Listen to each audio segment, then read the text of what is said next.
Hey there, welcome back to another video. This time around, it is my thoughts on Season 1 of Degrassi Junior High. Now, before I get around to sharing more of my thoughts on this season and this show in general, I want to give a special shout out to John for requesting this review. If there is another TV show, a film, or a topic relating to TV or movies that you would like to see me discuss in the future, feel free to donate to my PayPal. The link will be in the video description down below. Now, Degrassi Junior High is a teen drama series that lasted from 1987 to 1989, and there were around 3 seasons that aired, and I believe they aired on the Canadian Broadcast Channel because it's a Canadian produced show. And I think it also had some airings in the United States on public broadcasting, but I'm not 100% sure on that because at the end of the day, when it comes to this show, I don't have any nostalgia for this. I didn't grow up with this show like a lot of its fans do. I was vaguely familiar with Degrassi when I was in my late teens or 20s, but that's only because of the new Degrassi and due to its airings on, I think, like Teen Nick or something like that, or Nickelodeon. So I wasn't really even aware of the original, like the one that started it all, Degrassi Junior High. I was not even remotely aware of his existence until this request. And I gotta be honest, for someone who went into watching all 13 episodes of season 1 with very low expectations, it surprised me in terms of how good the show was, how high of quality the writing was in particular for this TV show, and how there were other elements too that really did stand out in a good way. I thought for the most part, the entire cast was really solid. There were a couple actors who played a couple roles that were a little uneven in terms of their performances, but they're kids. So I have a little more leeway with kid actors than I do with adult actors. Um, and also, they're only able to do what they can with what they have to work with, and sometimes it's not a lot. So I'm not going to hold that against them too much. It's definitely a low budget show, and there are a lot of times where that is very evident in terms of the production values, in terms of the way things look. It's definitely not one of those cinematic looking shows. It absolutely has the feel of a cheap sitcom. And all of that being said, I wouldn't say that I'm a fan of the show. I wouldn't say that I loved it, but I found it interesting enough and captivating enough in terms of how the narrative unfolded throughout the season that I definitely did at the end of the day find it to be worth my while, at least worth watching once. It's not something that I would probably watch again, but it's something that I still found some enjoyment out of, whether it was due to certain shenanigans with characters or due to the fact that I really related to a lot of the issues that were brought up in this season. Now, the bulk of this first season is mainly written and directed by two people. There are some exceptions here, but for the most part, the bulk of this first season is written by Yan Moore and directed by Kid Hood. Now, there are some exceptions to this rule. And in fact, in episode 2, you have writer Avram Jacobson who writes that episode, and he also wrote episode 3. And the director was different in episode 3, which the director was Clark Mackey, and Clark Mackey also directed episode 5, and there were 2 different writers and directors for episode 8. Scott Barry was the one who wrote that episode, and the director was John Bertram. And in episode 10, John Bertram directed again, but with a different writer, and Catherine Ellis. And that's pretty much it in terms of the main writers and directors that were working on this season. Now, even though it is a 13 episode first season, it's not one of those shows where the episodes are standalone. They don't really stand on their own because everything is connected in some way or another.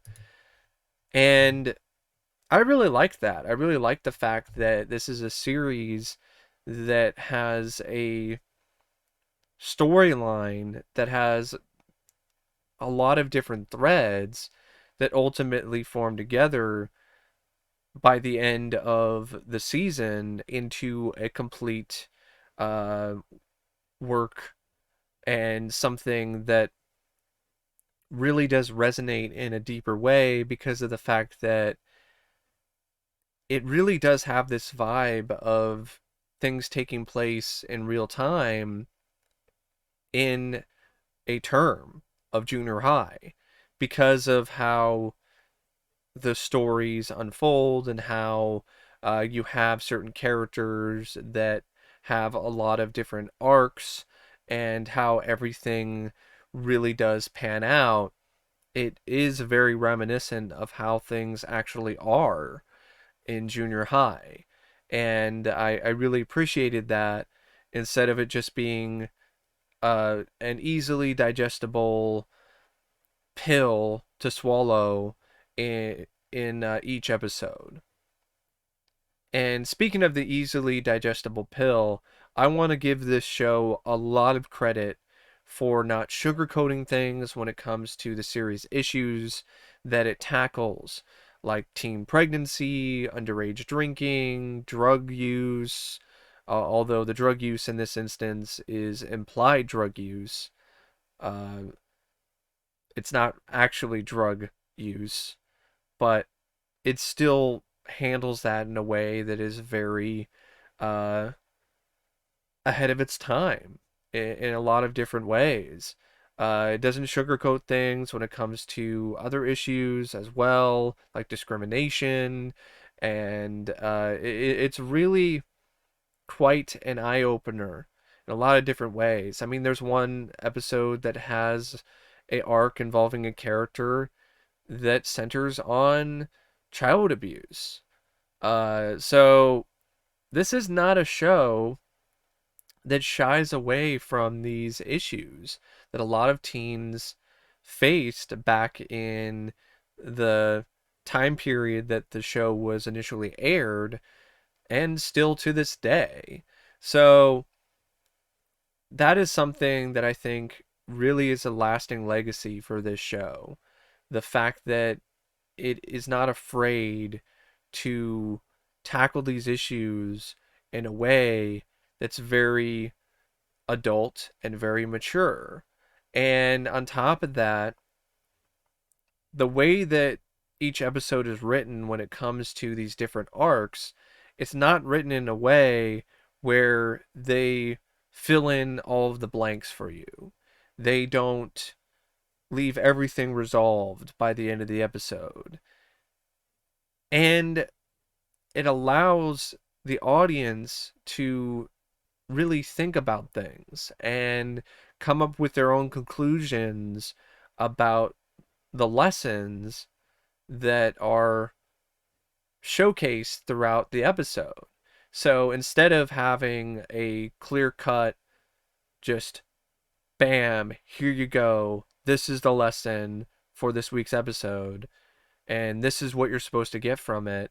Instead, it really does leave a lot of things open ended and up for interpretation. And I think that's something that really made this show popular among teenagers and junior high students at the time because it didn't talk down to them. It wasn't condescending when it comes to the way that it was trying to talk about these issues. And I think that's something that still stands to this day. I think it's something that a lot of kids now could really appreciate. The fact that the show doesn't do that, it doesn't hold your hand. And that helps it really be more palatable as well when it comes to an adult viewing the series because it doesn't do that. It doesn't pull the obvious Aesop's fables or the obvious route that a lot of shows like this did, like Saved by the Bell and some of these other teen dramas. It doesn't do that. It's not like, bam, here you go. This is your lesson. Don't do drugs, kids. It's much more realistic in terms of how it handles the discussion of these issues.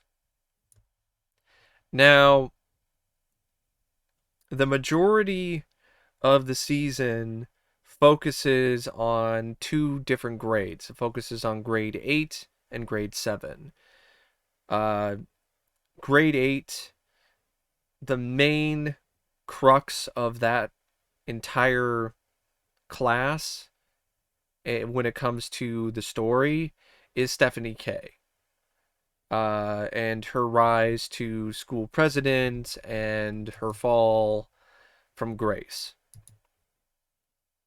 The rest of it is compromised of other little mini arcs involving characters like Vula, Stephanie's former best friend, who has really strict parents, who wants to be a normal teen but wants to still keep her morality in check.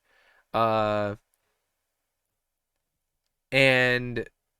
then you have characters like Joey Jeremiah, who's the class clown, who needs to grow up and needs to take more responsibility. You've got Wheels, who's a... They say that on the Wikipedia that he's troubled, but I don't know if he's really a troubled student. It seems like, well, he does have some issues sometimes with his studies, but what he's dealing with is the fact that he's adopted, and then there's a big arc involving him. Well, I wouldn't say a big arc, but there's an arc involving him and his real father, his biological father, and how he is processing all of that. You have Snake, who's this tall, lanky kid, and he's really friendly, and there really isn't any arc with him, really. He has a bit in one episode, but it's nothing really that substantial. It's nothing that really goes that in depth in terms of character development. You have Lucy, who is a popular girl, who has parents that are always busy. They're always at the office, and they're never there for her. So as a result, she doesn't have a concrete idea of a family. And on top of that, she doesn't really have any respect for authority because there's no reason for her to have any because her authority figures are never there. So this leads her to think that she can do anything she wants and she can just shoplift and do all this stuff without any consequences. And ultimately, she has to face some real consequences because she gets busted. And this time around, they don't let her off the hook. She winds up with a criminal record. You have LD, who's a tomboy, who's dealing with her own identity issues and trying to get her father to appreciate her for who she wants to be, not who he wants her to be. And she's got her own fears and her own issues that she's trying to work with and work around. You've got these identical twins, Heather and Erica Farrell. You don't really know that much about them except they're identical twins. I don't even think there is even an episode that shows you who their parents are. It seems like they just act as the angel and the devil on Stephanie's shoulder because they are best friends with Stephanie. Uh, you've got Spike, who is a punk rock girl who's pretty easygoing, and that easygoingness leads to her, after a night of unprotected sex with Shane, uh, leads to her getting pregnant. And now she's got to deal with that realization and that reality. And speaking of Shane, he's pretty much just this irresponsible kid who needs to grow up and needs to not be so promiscuous, but seems like he had to learn the hard way. And then you have grade 7. Their drama is, I mean, there's still some heavy stuff, but not nearly as heavy as the stuff going on in grade 8. Because in grade 8, you've got underage drinking, you've got teen pregnancy. Here in grade 7, I mean, there are some definite serious heavy stuff. I mean, for instance, with the character Rick, he's got a very abusive home life. His father beats him. And that's why he's such an outcast at school, and that's why he rarely ever smiles. And there's a whole arc involving his character when it comes to him finally getting some help to get out of his abusive situation, and on top of that, breaking out of a shell more and starting to really show some hope and to really learn to smile. But he's still rough around the edges despite all of that. You've got Caitlin, who is a human rights activist, and her main thing is there's a whole arc where she's confused about her sexuality. She has these dreams about being with her teacher and in a way that could be deemed as homosexual.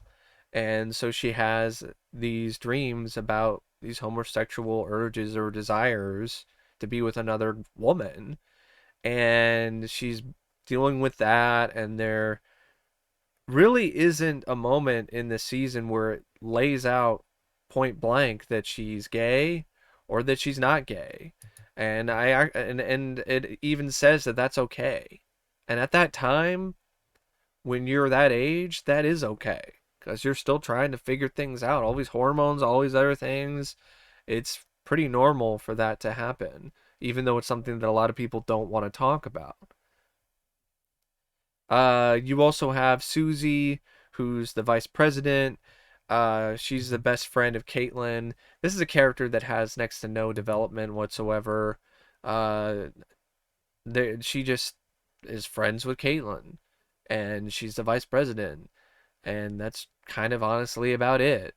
Melanie is a really shy, self-conscious girl who is very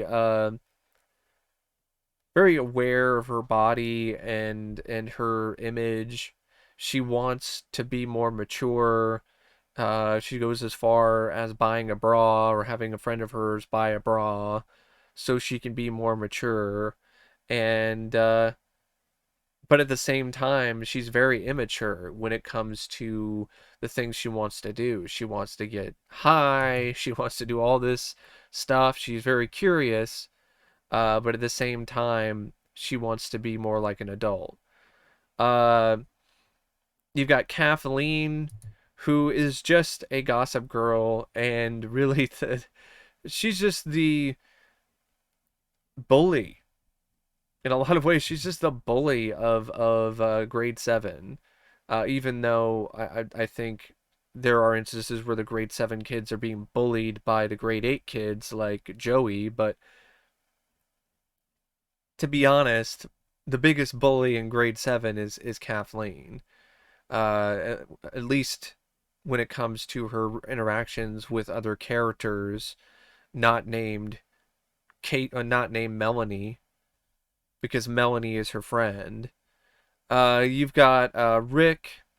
That's the kid I was talking about who gets abused by his dad and ultimately finds a way out of that situation, but still has his a lot of issues because he's repeating grade 7 and he's struggling. He's definitely struggling through life. Uh, you've got Arthur, who's awkward. He's nerdy. He wants to fit in, but he's also struggling with the right way to fit in, and he does some things that otherwise he probably shouldn't because of the fact that he wants to fit in so badly, like go along with the plan to watch a porno tape at his parents' house called Swamp Sex Robots. And he becomes friends with the character Yik Yu, who's also a nerdy kid who's an outcast who's trying to do the same thing that Arthur is. He's trying to fit in, and they become a really dynamic duo in a lot of ways. Arthur, by the way, is also the brother of Stephanie. Um, and Stephanie, throughout the entire season, doesn't want anything to do with him because uh, she thinks that grade 7s are beneath her. And then you have the teachers. It seems like there's only 2 teachers, though, that are really featured here. I don't know about you, but I don't remember ever having just 2 teachers in junior high. I had way more than just 2 people. Maybe that's how it was in the 80s. Maybe that's how it is in Canada. I don't know. But you have 2 teachers, Mr.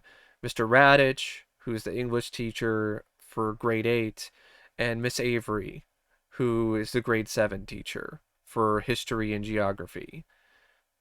And you have some other characters who are featured in the show, but don't really have a ton of screen time and a ton of development. I mean, you've got, I would say the one that is the most prevalent in terms of the supporting cast, because the cast that I'm talking about here is the main cast, is probably Jason Cox, who's this athlete who's uh, a part of the soccer team, and he's got these sexist beliefs that girls aren't athletes and so on. And that's the majority of your characters. So you think, okay, it's a show that has a ton of characters. Like, that's a lot of characters. How does it manage to flesh out all these characters? Well, it doesn't. Because, like I said, some of these characters aren't fleshed out at all. But I was still surprised by how much it did flesh out a good chunk of these characters. Because there are episodes that, in a lot of ways, act as introductions or deep dives into the lives of certain hand-picked characters in the cast. And while the main story is going on that involves a character and a flaw or an issue that they're facing, you have other plots that are going on in the same episode, but a lot of them pretty much aren't really as important or as strong in terms of the writing as the main focus of that particular story. Now that I mentioned the characters, might as well mention the cast. So you have Nicole Stoffman, who plays Stephanie. You've got Niki Kemeny, who plays Vula. Pat Mastroianni plays Joey. Neil Hope as Wheels. Stefan Borgren as Snake. Anais Granofsky as Lucy. Amanda Cook, who plays LD. Angela and Maureen Deiseach, who play Heather and Erica. Amanda Stepto as Spike. Bill Parrott as Shane. Stacie Mistysyn as Caitlin. Sarah Charlesworth as Susie. Sarah Ballingall as Melanie. Rebecca Haines as Kathleen Mead. Craig Driscoll as Rick. Duncan Waugh as Arthur. Siluck Saysanasy as Yick. Dan Woods as Mr. Radich. Michelle Goodeve as Karen Avery. Tyson Talbot as Jason Cox, the sexist athlete I was mentioning earlier. And there were some other actors and actresses who were part of the cast, but those are the main ones I wanted to mention. Now, when it comes to the performances, like I said earlier, for the most part, the majority of them are quite solid.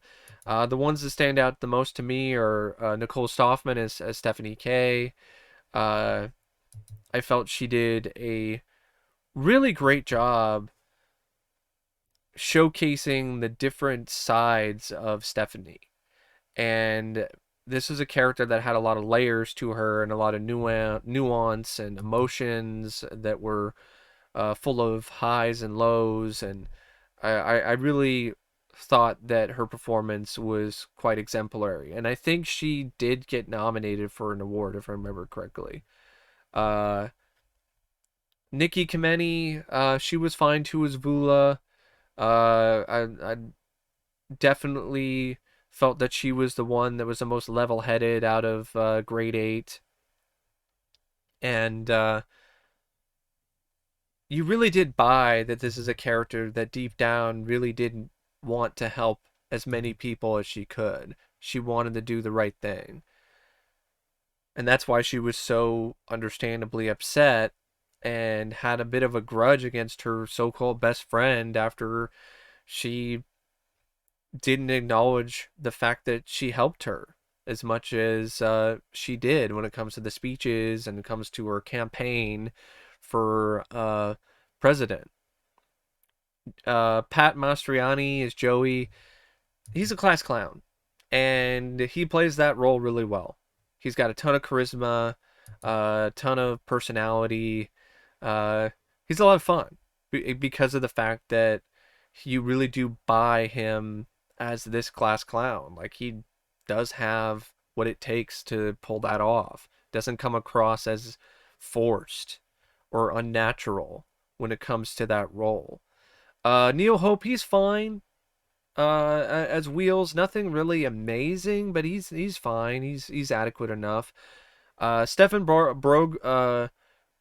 Brogren as Snake, he didn't have enough scenes to really leave that much of an impression. Anais Granofsky as Lucy. She's another character here that was okay. I would say that the most standout thing about her character is really what goes on with her arc and not necessarily the performance, but it's fine. I mean, the thing with this show is I can't really come up with a single performance by any of the cast where I'm like, that was horrible. That was atrocious. Like, there are some that are definitely better than others, but there's no one where I'm like, that was really, really bad. But there were some that definitely stood out. I mean, Amanda Cook, I really liked her performance as LD. There was a lot of vulnerability and a lot of strength that she brought to that role. I mean, the whole arc involving her being afraid of hospitals, I thought it was very genuine and very real.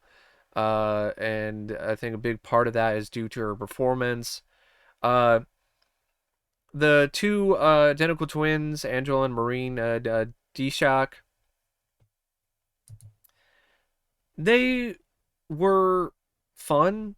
I thought they had some genuine chemistry, which they should because they're twins. And it was nice to see the contrast between the two when there were moments where they disagreed with one another. Spike, played by Amanda Stepto. Another one where I would probably say the most memorable thing, the thing that stands out the most, is the teen pregnancy angle with her. But I still feel that she did a good job. Uh, and Shane played the role well of the irresponsible partier, the guy who just wanted to have fun. Stacie, Mistysyn as Caitlin, I really liked her performance. I thought she really did portray that role fantastically well in terms of the different variations and notes of her character. Sarah Charlesworth as Susie. I've kind of felt bad for her because she didn't really have much to work with. Melanie, she was fine. I like the moments where when she uh, broke out of her shell and was willing to have fun. Kathleen played a great gossip queen from hell, so she played that role really well. Rick, played by Kathleen Mead, who's played by Rebecca Haines. My bad, got the character and the actor mixed up. But yeah, Rebecca, she played that role well. Craig is Rick. This is like one of the performances, one of the main performances to me that stood out in terms of how uneven it was. Like there were moments where it really worked, and then there were other moments where it was just kind of off. I think when it comes to this character, he really did excel when he was playing the role of Rick, who is beaten down and doesn't want to smile and so on. But like when he's kind of trying to break more out of his box, so to speak, it's not as authentic. So it's one of those things where he's an actor who seems to be stronger when he's playing the bad boy kind of thing, or playing the role of the kid who's troubled but not really the one that's smiling and happy-go-lucky. And I understand why they did that, because they're trying to show that this kid has hope, but I don't think he was really capable enough as an actor to really pull off both sides from what I saw. That being said, that whole arc with him was heartbreaking. I teared up when his character was curled up in a ball and had his head in his pillow and was just bawling his eyes out after his dad beat him. And his dad is outside the door and he's yelling at him and he's saying, "I'm sorry, Rick. I promise I won't do it again." Like that was a really authentic performance in terms of the emotion that was displayed. So even though it's kind of an uneven performance, I still want to give Craig a lot of credit. Uh, Duncan, he's he's fine as Arthur. I mean, and so is Siluck. I'm not gonna say that both of them like did an amazing job. They had good chemistry with one another. You bought that they were friends, and they had a lot of fun adventures together. But the performances were just kind of meh. Yeah, speaking of just being there, the adults, they were really just run of the mill. The performances by Dan and Michelle as Radich and Miss Avery. Now, when it comes to other things about the show, it has a musical score that at times does not fit the tone of the episodes. What I mean is there's a lot of episodes that are dealing with very serious issues.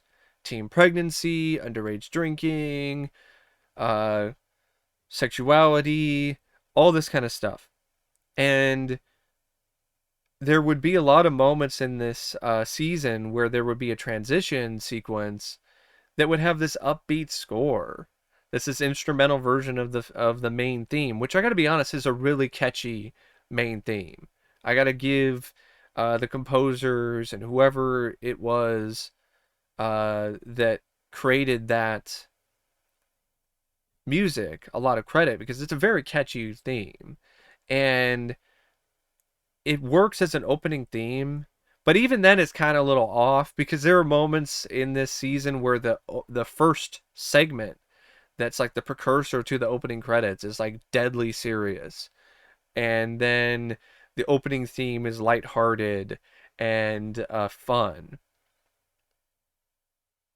But I would say it's at its worst though when you're like in the middle of an episode and it's about to get back from commercial, and before the commercial break you get a bombshell like I'm pregnant, and then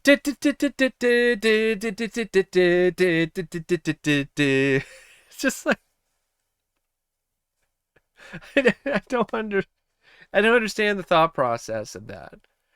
Uh, they needed to have a different transition for the more serious scenes and a different score that was more somber or was more serious because it just kind of undermined what they were trying to do in terms of the tone. And there are moments where the writing undermines the tone too, where you have these really serious stuff and then you'll have like a lot of goofy shenanigans. I wouldn't say that happens like constantly, but it's definitely something that does occur throughout the season. Um, and I would say the writing, for the most part, is really good when it comes to handling these serious issues, except for the tonal shifts that happen now and then. Uh, and it even does a good job writing the parents, the adults. There's a lot of variety here in terms of uh, the different kinds of parents, like the single parent, the adopted parents, and so on. And even with the teachers, they're not portrayed as morons or just straight up a-holes like a lot of shows for teens would normally do. So I got to give the show a lot of kudos for that as well. Um, and I like the characters for the most part. Like even the characters I'm not really a fan of that I kind of don't like because they're mean. I still appreciate certain aspects of these characters. I appreciate the fact that they're there because it makes things feel so much more real. That's something I got to give the writers a ton of credit for because they weave all these stories together throughout the season and they let things breathe. It makes things feel like it's uh, more closer to reality in terms of what actually goes on inside a junior high and the different dichotomies and the different dynamics that occur during a term. And at the end of the day, though, I find this show to be average at best. The season was average at best. It's not something that I would watch again, but it's something that I'm still glad that I was exposed to. I'm still glad that I checked it out because of how it handled these issues that teens face, and issues that adults can relate to as well. I mean, one in particular, there was the episode that featured Caitlin and she's questioned her sexuality. There's a line of dialogue from her that really spoke to me, where she said, I don't want to be different.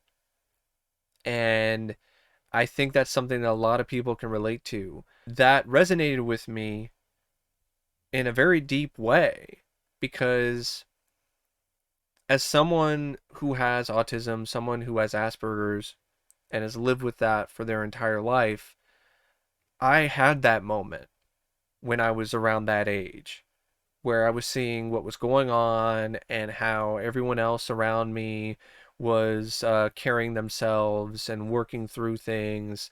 And I was sitting there saying, I don't want to be different. I don't want to be like this. I want to be like everybody else.